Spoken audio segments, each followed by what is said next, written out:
कि कथा में जब हम कथा प्रारंभ होती है, हम लोग जाते हैं इधर उधर तो सुनते हैं सबसे पहले कथा जब शुरू होती है मंगलाचरण होता है, और मंगलाचरण के बाद चाहे जो व्यास हो चाहे जो वक्ता हो वो सर्वप्रथम भगवान का भजन या कीर्तन जरूर कराता है। ऐसा ही तो है। कीर्तन किस लिए किया जाता है? भजन कीर्तन ये मानसिक शुद्धि के लिए किया जाता है कि हमारे अंदर जो विकार हो वो विकार दूर हो जाए, हम कथा में बैठने के योग्य हो जाए। तो आइए हम लोग सभी लोग भगवान का पावन नाम का गुणगान करेंगे, फिर कथा में प्रवेश करेंगे। भजन और भोजन में बड़ा अंतर है। भजन में और भोजन में बड़ा अंतर है। इसीलिए कथाकार लोग जो आते हैं, कथा व्यास लोग, वो भजन करने को जब बोलते हैं तो बताते हैं ना, भजन जो है इसमें कोई मात्रा नहीं लगी है, भा और जा और ना, भजन।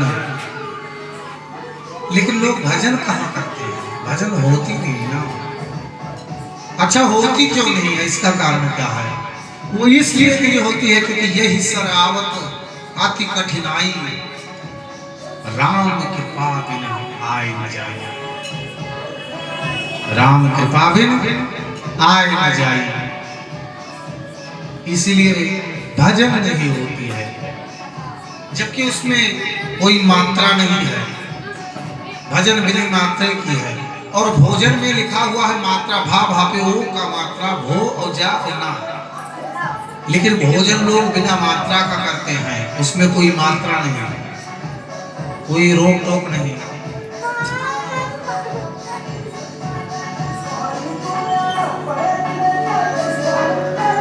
अगर आप सोचें कि अपने मन से आए हैं यहाँ कथा में बैठे हैं, तो ऐसा नहीं है। ये प्रभु की अपार कृपा है, प्रभु की असीम अनुकंपा है। और मैं अपने आप को धन्य मानता हूँ, मैं अपना जीवन धन्य समझता हूँ कि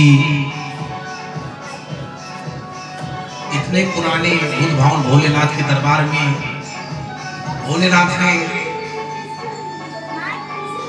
इस तुच्छ बालक से इस दरबार में सेवा लेना प्रसन्न किया।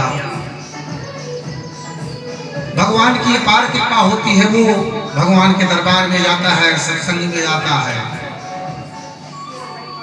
जिसे जनता चुनती है ना, जिसे जनता चुनती है वो सांसद में बैठता है।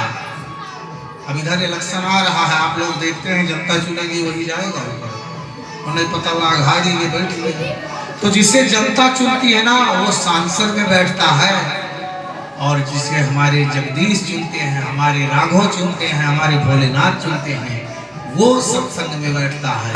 यही सरावत कठिनाई राम कृपा बिन आए न जाए। हम और आप जानते हैं कि हमने ये किया, हमने वो किया, ये गाड़ी हमने ली, ये मकान हमने बनवाया, और वही गाड़ी से जब पता लगा इधर से निकले, एलबीएस चौराहा पहुंचे और एक्सीडेंट हो गया, लड़ गए, अरे भगवान ये का क्यों? अच्छा, गाड़ी तो आपने खरीदी थी, भगवान तोड़ने के लिए आए थे। अच्छाई अपना लेते हो, बुराई भगवान पर थोपते हो, ये कहाँ का नियम है? करने कराने वाला सब कुछ अगर कोई है ना, तो मेरे राम जी है, वो मेरे राम जी है, और किसी में समर्थ नहीं। ये मनुष्य जो है ना, ये निमित्त मात्र है, भगवान करते हैं।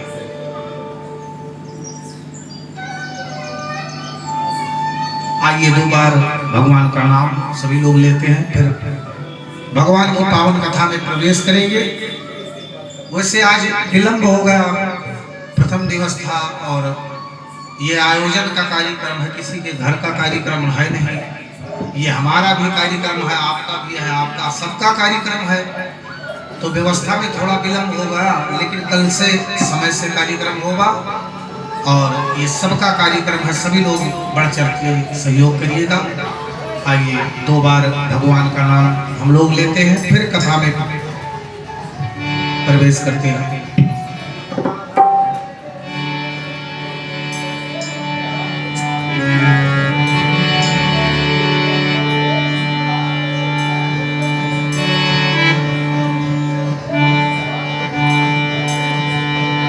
जय सिया राम, जय जय सिया राम, जय सिया राम, जय जय सिया राम, जय सिया राम, जय जय सिया राम, जय सिया राम, जय जय सिया राम।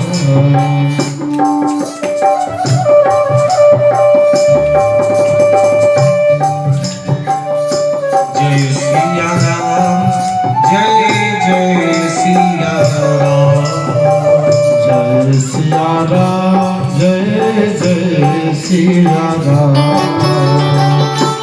जय सिया राम, जय जय सिया राम,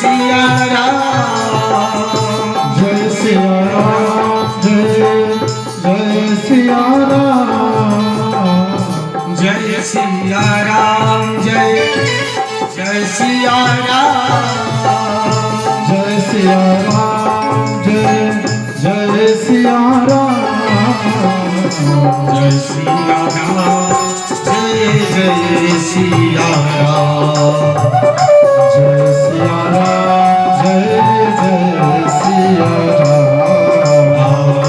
जय सिया राम, जय जय सिया राम, जय सिया राम, जय जय सिया राम। गोविंद।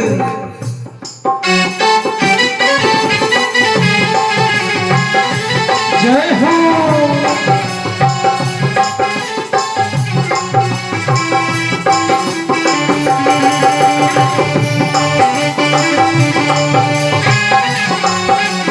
जय जय।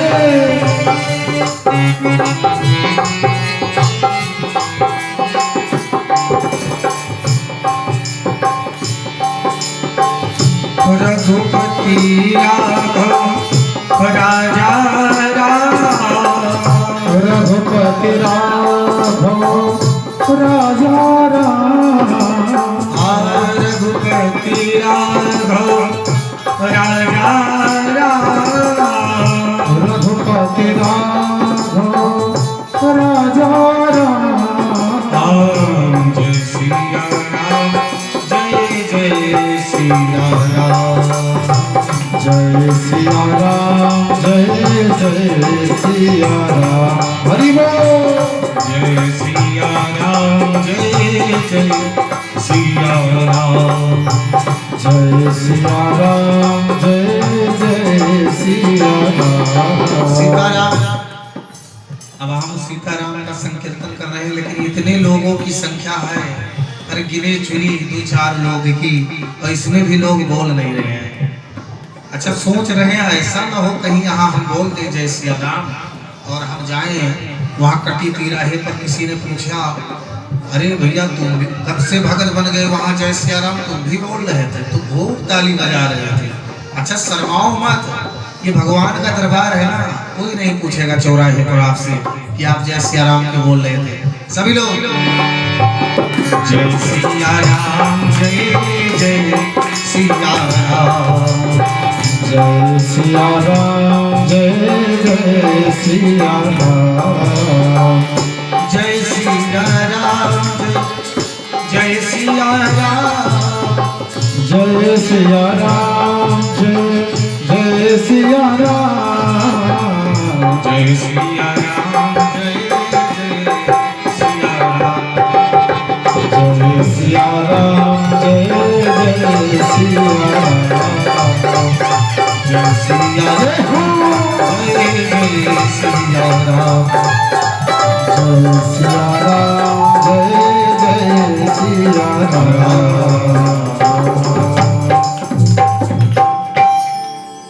बोलिए राजा रामचंद्र भगवान भोलेनाथ की जय हो। भगवान की पावन कृपा जब होती है तब भगवान हमें ऐसा अवसर देता है। भगवत कृपा जब होती है तो हमें भगवान का गुणगान करने को और सुनने को अवसर मिलता है। अच्छा, कथा क्या है? कथा किसे कहते हैं? कथा जिसे कहते कहते और सुनते सुनते कभी थका न जाए वही कथा।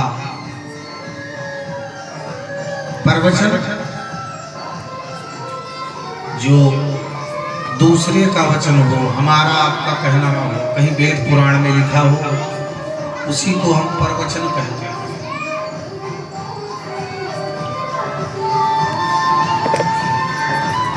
यहाँ ये आयोजन किया गया है राम कथा का, राम विवाह कथा महोत्सव। भगवान की अपार कृपा। रामचरितमानस देखा जाए तो बड़ा ही पावन और बड़ा ही दिव्य ग्रंथ है।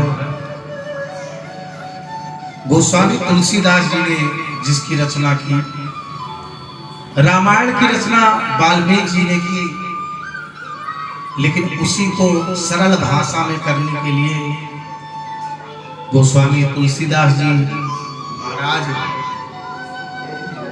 रामचरितमानस की रचना की। रामचरितमानस बड़ा ही पावन ग्रंथ। अगर देखा जाए तो सबसे ज्यादा वंदना मंगलाचरण में अगर कोई ग्रंथ हो जिसमें हुई हो तो वो है रामचरितमानस। आप और ग्रंथ उठा के देख लीजिए, 4 वेद, 18 पुराण, 6 शास्त्र, किसी में इतना वंदना किसी ने नहीं किया जितना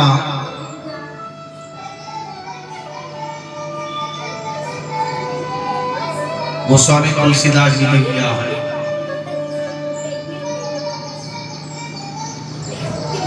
गोस्वामी तुलसीदास जी सर्वप्रथम में ही लिखते हैं कि वर्णनानां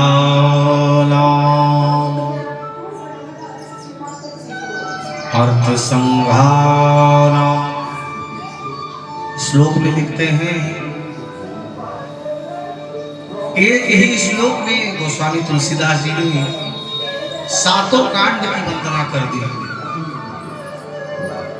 रामचरितमानस में कितने कांड है? 7 कांड ना, 7 कांड है। बाल कांड, अयोध्या कांड, नारायण कांड, किष्किंधा कांड, सुंदरकांड, लंका कांड और उत्तरकांड।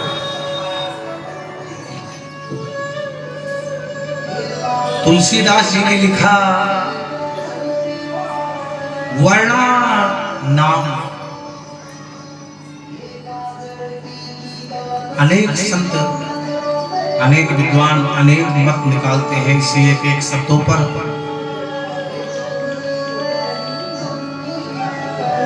अब उतना मत तो हम नहीं बता सकते, लेकिन एक मत बता सकते हैं कि तुलसीदास जी ने लिखा वर्णा नाम।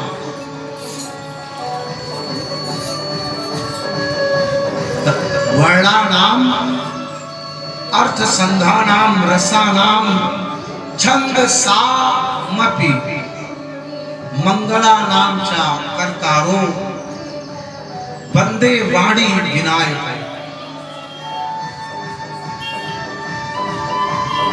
वर्णानाम सर्वप्रथम बाल कांड की वंदना की है गोस्वामी तुलसीदास जी ने, क्योंकि बाल कांड में ही भगवान की बाल लीलाओं का वर्णन है।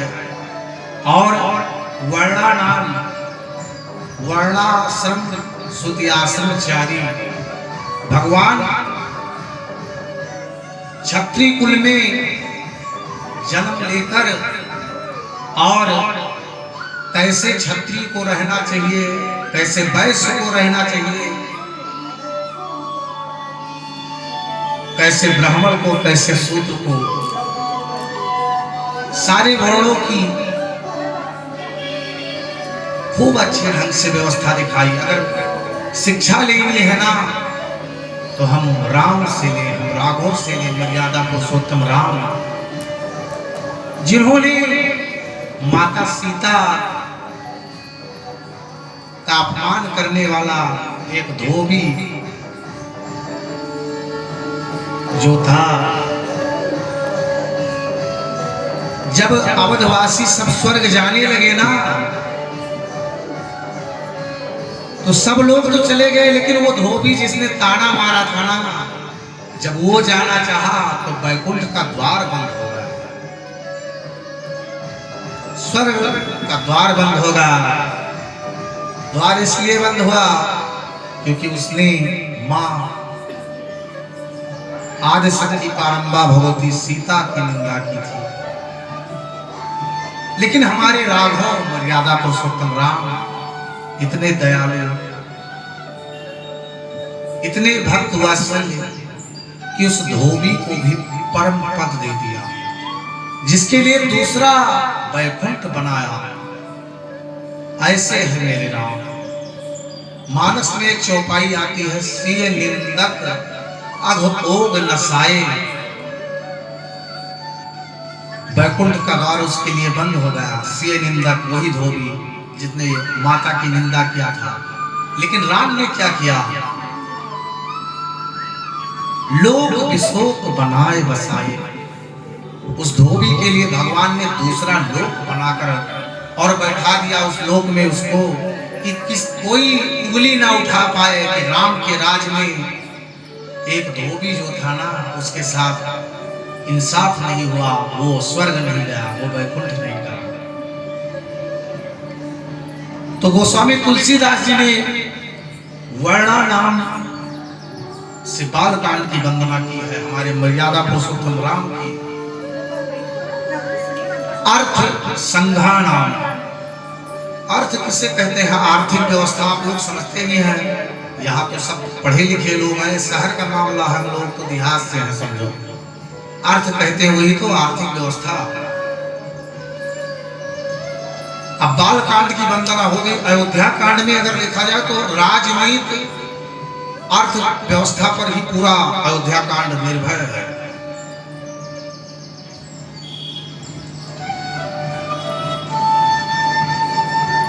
अर्थ व्यवस्था से ही एक राजा राजगद्दी पर विराजमान होता है। अर्थव्यवस्था से ये एक राज चलता है। अर्थव्यवस्था से ही कूटनीतियां, राजनीतियां होती हैं जो अयोध्या कांड में चर्चित हैं, दिखाई देती हैं। तुलसीदास जी ने लिखा, अर्थ संघानाम रसानाम। अच्छा, रसा नाम। अब अयोध्या कांड, बाल कांड के बाद अयोध्या कांड, आरायण कांड। आरायण कांड में तो माता जानकी का हरण हुआ है, सूपनखा आई है, धरदूषण तीसरा जैसे राक्षसों का वध हुआ है।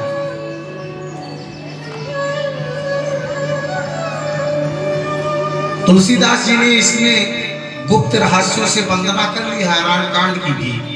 रसानाम, रसानाम, रस कितने प्रकार के होते हैं? आप लोग इसमें से काफी पढ़े लोग हैं, हिंदी व्याकरण में हम लोग पढ़े हैं, आप लोग भी पढ़े होंगे, रस पढ़े हैं ना।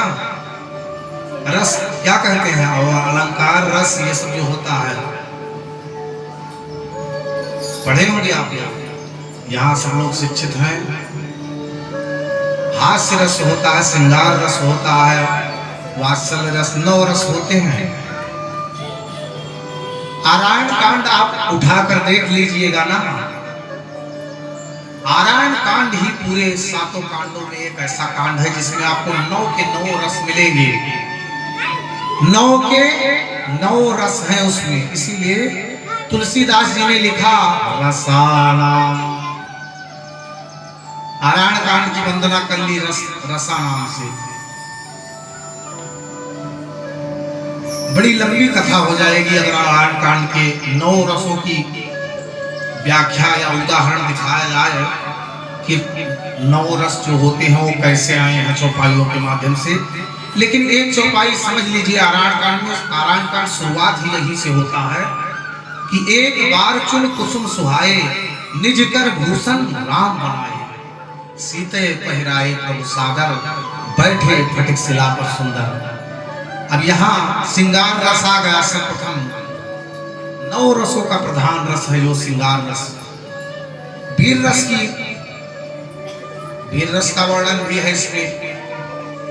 वीर रस का वर्णन हर दूसरा आते हैं युद्ध करने के लिए। आई गए पदमेल धरो धरो धाओ सुहट, जथा विलोक रवेल, बाल नवीन घेरे तनुज।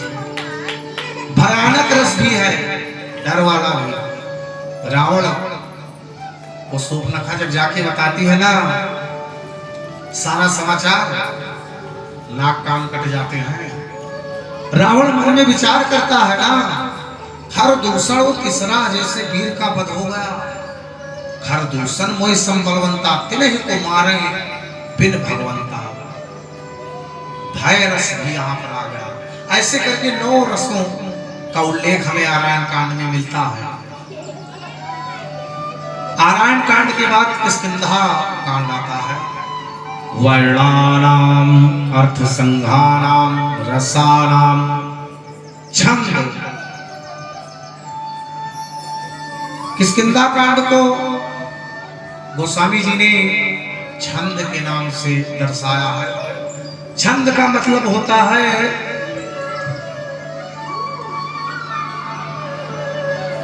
छंद का तात्पर्य बड़े सरल भाव से माना जाता है।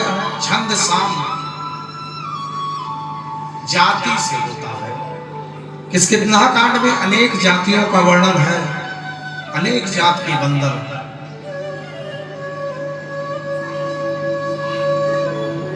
और किष्किंधा कांड के बाद आता है सुंदर कांड।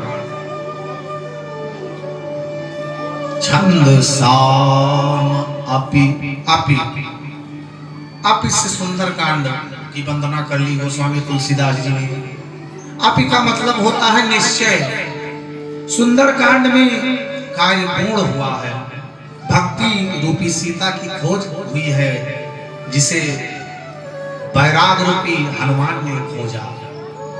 निश्चय हुआ रावण का वध होगा, इसलिए सुंदर कांड को लिखा आपी।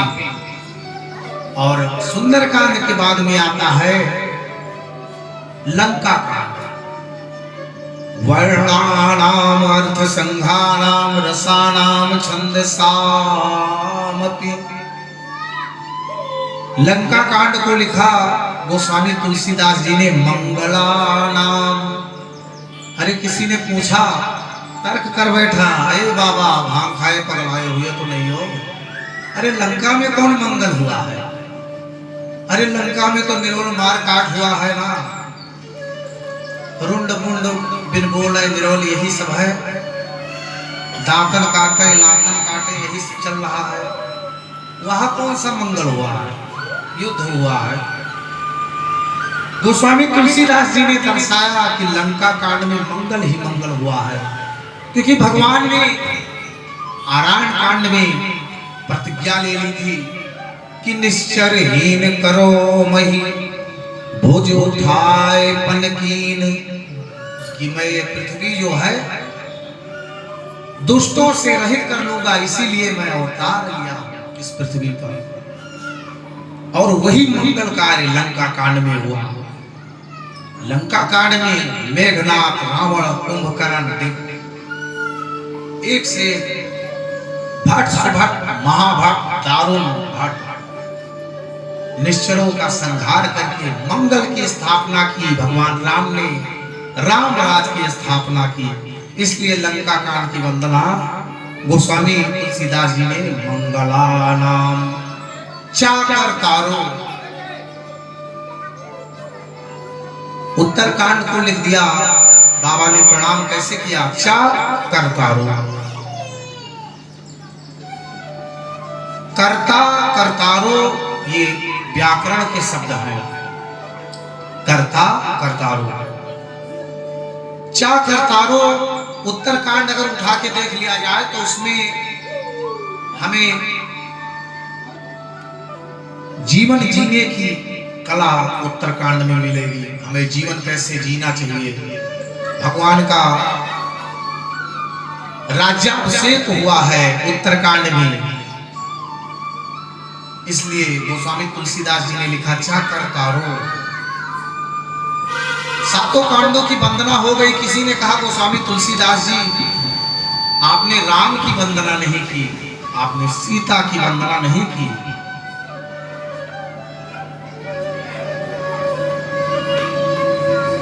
बड़े ही सुंदर भाव में गोस्वामी तुलसीदास जी ने कहा मंगला नाम च करतारो बंदे वाणी विनायको। लोग कहते हैं यहां वाणी और विनायक की वंदना हुई, लेकिन ना, गोस्वामी तुलसीदास जी ने संक्षेप रूप से ही सीताराम की वंदना कर ली। वाणी कौन है? सरस्वती कौन है? सरस्वती जो है वो पारंबा जगदम्बा मां सीता जो है ना, सीता कैसी है? जास अंश उपजय गुण खानी, अगणित लक्ष्य उमा और ब्रह्माणी। अगणित एक नहीं अनेकों, उमा ब्रह्माणी जिनके कृपा से उत्पन्न होती है ना, ऐसी मेरी सीता जी, ऐसी मेरी लाडली जो यहाँ वाणी की वंदना नहीं, यहाँ सीता की वंदना की। किसी ने कहा बाबा विनायको लिखा है, वंदे वाणी, तो आप सिद्ध कर दिए कि मैं मानता हूँ सीता जी की वंदना हुई है, लेकिन विनायको लिखा है ना, तो विनायक तो श्री गणेश जी हैं। गणेश जी ही तो विनायक हैं। आप लोग यही जानते हैं ना, हम भी ये जानते हैं। लेकिन गोस्वामी तुलसीदास जी ने विनायको शब्द यहाँ दो भाव से दर्शाया। कुछ शब्द ऐसे होते हैं ना सीताराम जी, हम लोग देखते हैं पढ़ते थे, कुछ शब्द ऐसे होते हैं जिनके दो भाव होते हैं, दो भाव होते हैं। वैसे ही यहाँ पर विनायक शब्द का इस्तेमाल उपयोग गोस्वामी जी ने गणेश की भी वंदना की है, लेकिन अपने इष्ट राम को, राघव को नहीं छोड़ा है। विनायक मतलब विशेष नायक, सबसे बड़ा नायक। कौन है विनायक? भगवान की वंदना तो सब जाके किए हैं जब रावण का अत्याचार बढ़ा है ना, भगवान की विनती किए हैं ना कि जय जय सुरनायक जन सुखदायक प्रणत पाल भगवान। जय सुरनायक जय सुखदायक प्रणत पाल भगवान।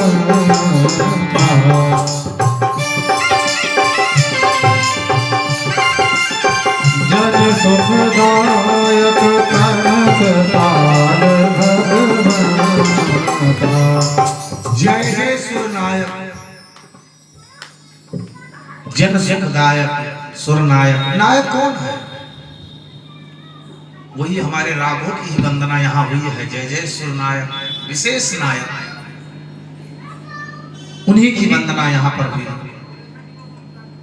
तो इस तरह से गोस्वामी तुलसीदास जी ने एक ही श्लोक में श्री सीताराम जी की और संपूर्ण कांडों की वंदना कर ली। आइए दो बार भगवान के नाम का संकीर्तन, फिर भगवान की पावन कथा में प्रवेश करते हैं। रघुनंदन राजा राम हरे सिया राम हरे सिया राम।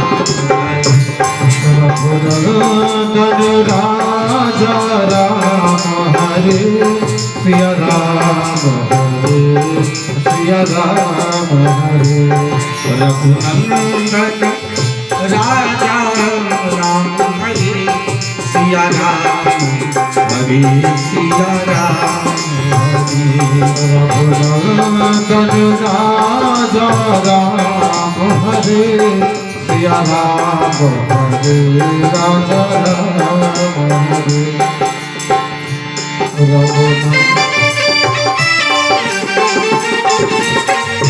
जय हो